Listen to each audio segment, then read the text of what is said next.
টলিপাড়ার অন্দরমহলে বিয়ের গুঞ্জন নেই। এদিকে শোনা যাচ্ছে লোকসভা ভোটের পরই বিয়ের পিঁড়িতে বসতে চলেছেন বনি কৌশানী। সেই তালিকায় আবার ট্রেন্ডিং এ শোভন সোহিনীর নামও। অন্যদিকে আবার মির্জা রিলিজের পর থেকেই অঙ্কুশ ওয়েন্দ্রিলারও চলতি বছরে বিয়ের পিঁড়িতে বসার খবর রটেছিল। তবে এবার শোনা গেল পায়েল সরকারের নামও। অভিনেত্রী নাকি এনআরআই পাত্রের সঙ্গে বিয়ের পিঁড়িতে বসতে চলেছেন। আর শুধু তাই নয়, এও শোনা যাচ্ছে বিয়ের পর নাকি পায়েল অভিনয় জগৎকে বিদায় জানিয়ে বিদেশেই থাকবেন।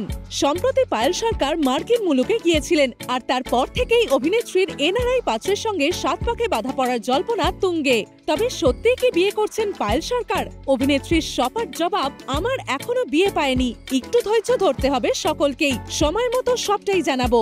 তবে সব গুঞ্জনে কি সার? অভিনেত্রী বিয়ের পিঁড়িতে কবে বসছেন? এই প্রশ্নের উত্তরে পায়েল সোজা জানান, বিয়ে অবশ্যই করব, তবে এখনই এসব নিয়ে মাথা ঘামাচ্ছি না, চুটিয়ে কাজ করছি। তাহলে এবার প্রশ্ন হলো, কি কারণে নিউ ইয়র্কে গিয়েছিলেন তিনি? অভিনেত্রী আসলে রেশমি মিত্র পরিচালিত বড়বাবু ছবির প্রিমিয়ারে উপস্থিত থাকতেই সেখানে উড়ে গিয়েছিলেন, কারণ সেই ছবিতে মুখ্য চরিত্রেই রয়েছেন পায়েল। আর শুধু তাই নয়, বিদেশে গিয়ে নিউ ইয়র্ক বাংলা ফিল্ম ফেস্টিভ্যালে সেই ছবির জন্য সেরা অভিনেত্রীর পুরস্কারও পেয়েছেন তিনি।